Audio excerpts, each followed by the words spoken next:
예수님은 주로 갈릴리 호수 주변을 중심으로 사역하셨습니다. 왜 갈릴리에서 사역을 집중하셨는지는 이미 7강과 8강에서 말씀드렸으니 잘 기억이 나지 않는 분들은 다시 한번 영상을 보시면 좋을 것 같습니다. 아무튼 갈릴리가 예수 사역의 중심지였다고는 하나 그렇다고 유대 지방으로 가시지 않았던 건 아닙니다. 예수께서는 유월절이나 초막절 그리고 수전절 같은 명절 때마다 관례대로 예루살렘을 방문하셨고, 예루살렘은 유대의 중심이었으니 사실 예수께서는 여러 번 예루살렘과 유대 지방을 여행하셨다고 할 수 있는 거죠. 여기서 한 가지 문제를 내볼까요? 예수님은 몇 살까지 사셨나요? 물론 예수님을 성자 하나님으로 볼 때는 영원부터 영원까지 살아계신 분이니 나이를 따질 수는 없겠죠. 그러니까 여기서 질문은 인간으로 오신 예수님이 몇 해 동안이나 이 세상에 계셨느냐는 겁니다. 아마 대부분 33살이라고 대답하실 겁니다. 그렇습니다. 30살에 공생애를 시작하셔서 3년간 사역하시다가 십자가에 달려 돌아가셨기 때문이죠. 그럼 성경 어디에 예수님이 33살의 나이로 돌아가셨다고 기록되어 있나요? 아쉽게도 성경엔 정확한 예수님의 나이가 기록되어 있지 않습니다. 단지 누가복음 3장 23절에 예수께서 가르치심을 시작하실 때에 30세쯤 되시니라 라는 말씀이 있을 뿐이죠. 그래서 우린 예수께서 30살에 메시아로서의 사역을 시작하신 걸로 보고 있는 겁니다. 그럼 공생애로 3년을 보내셨단 말은 어디에 있을까요? 아무리 눈을 닫고 찾아봐도 성경엔 그런 말씀이 없습니다. 그렇다면 이제까지 우리가 잘못 알고 있었단 말인가요? 아닙니다. 예수님의 공생애를 3년으로 보는 이유는 복음서의 기록, 특히 요한복음의 기록에 의한 것으로 예수께서 공생애 기간 중 유월절을 3번 보내신 기록이 있기 때문입니다.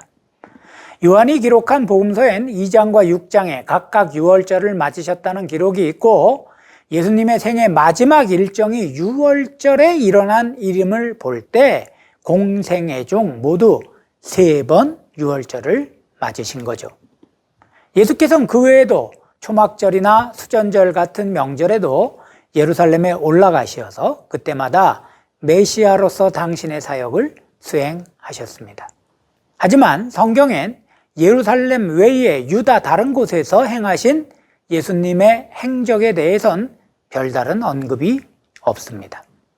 특히 공생애 기간 중 예수께서 예루살렘보다 남쪽으로 내려가신 기록은 전혀 없죠.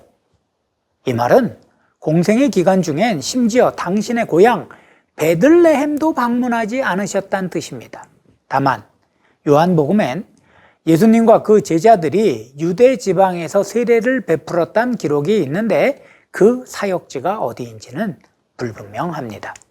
아무튼 예수께서는 첫 번째 유월절을 예루살렘에서 지내시고 갈릴리로 돌아오시는 길에 사마리아를 통과하는 길로 가기로 결심하셨고, 도중에 수가성 우물가에서 한 사마리아 여인을 통해 사마리아에도 복음을 전하신 건 우리가 이미 지난 10강을 통해 숙지하고 있는 바이지만, 그렇다고 예수 일행이 항상 사마리아를 통과하여 갈릴리에서 유대로 간 건 아닙니다. 사마리아 사람들이 예수 일행의 통행을 막았기 때문이기도 하지만, 아무튼 평상시엔 유대 민족 대부분이 이용하는 길인 요단강 유역을 따라 여리고를 통과하여 예루살렘에 이르는 길을 주로 이용하신 걸로 보입니다. 고고학자들은 예루살렘과 여리고 사이엔 로마가 팔레스타인 지역을 점령하고 재정비해 놓은 길이 있었다는 걸 발견했습니다. 모든 길은 로마로 통한다라는 말이 있죠.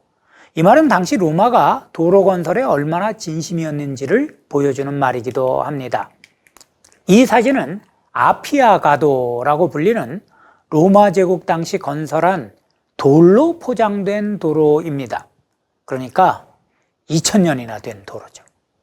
로마를 비롯하여 이탈리아 반도 곳곳에 건설된 이 도로는 지금도 여전히 사람들이 이용할 정도로 잘 정비된 도로입니다.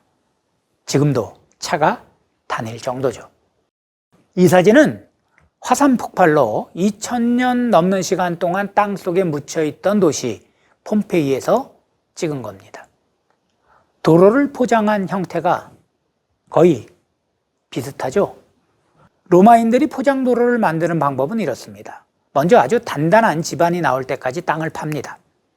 그리고 일반적으로 마차가 왕복할 수 있을 정도의 넓이로 연석을 놓은 후 큰 돌로 도로의 기초를 놓고 그 위에 작은 돌을 뿌린 후 배수를 위해 모래와 자갈로 덮고 그 위에 진흙을 다신 후 다시 마차의 바퀴가 굴러갈 수 있을 정도의 넓은 돌을 마름모 모양으로 깔아 도로를 완성하죠.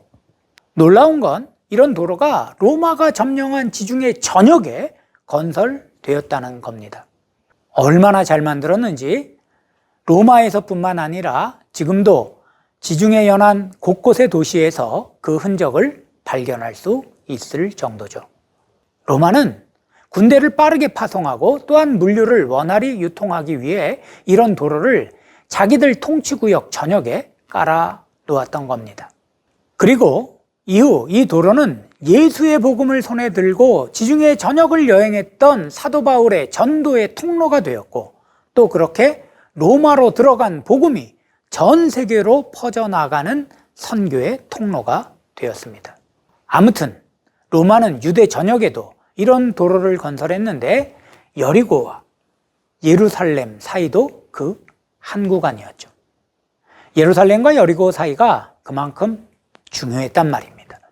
이미 지난 학기에 말씀드린 대로 여리고는 고대 중요한 무역로의 중심에 있는 도시로 특히 예루살렘과 유다 산지로 이동하는 물류는 반드시 여길 거쳐야 했고 로마 시대에도 크게 달라지지 않았죠.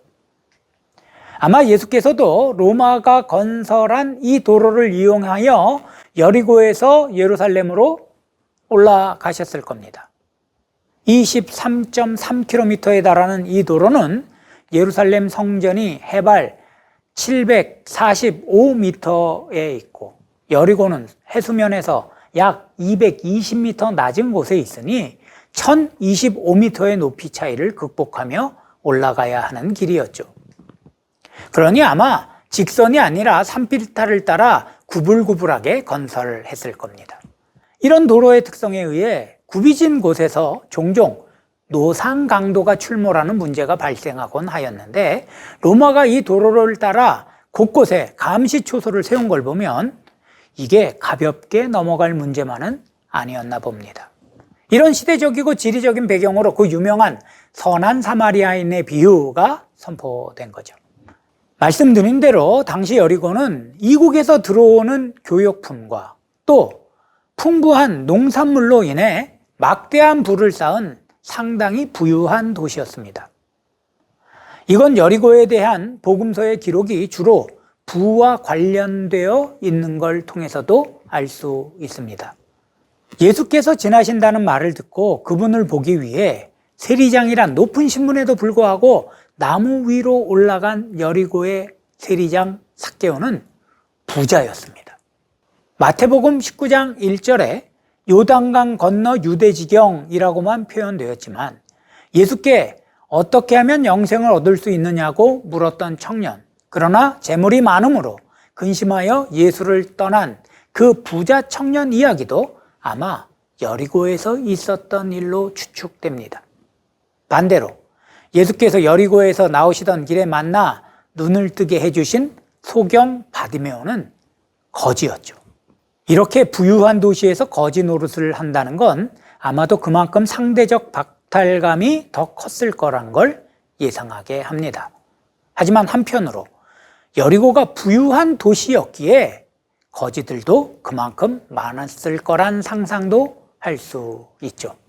한편 여리고는 세상에서 가장 낮은 지대에 있는 도시로 여리고 아래쪽으로는 요단강이 흘러 고이는 요단강의 흐름이 멈추는 죽음의 바다 사해가 자리하고 있습니다. 가장 부유한 도시, 그러나 죽음과 가장 가까운 자리에 있는 곳이 바로 여리고죠. 이런 여리고의 특성은 예수께서 이 땅의 가장 낮은 곳에서 살아가는 자들을 위해 오셨음과 죽음 직전의 사람들에게 새로운 생명을 주시는 분이라는 걸 가장 극적으로 드러내는 장치처럼 보입니다. 특히 구원의 문턱에서 돌아간 부자 청년에 비해 세리 삭개오와 거지 바디메오가 구원받은 사건의 대비를 통해 예수님의 관심이 어디에 있는지를 잘 보여주고 있죠. 무시당하던 세리와 천대받던 거지만 구원받았으니까요. 이제 예수께서는 여리고, 세상에서 가장 낮은 곳에서 출발하여 하나님께 가장 가까이 있는 곳이라는 성전을 향해 그 발걸음을 떼셨습니다. 그 끝자리에 있는 십자가를 향해서 말이죠.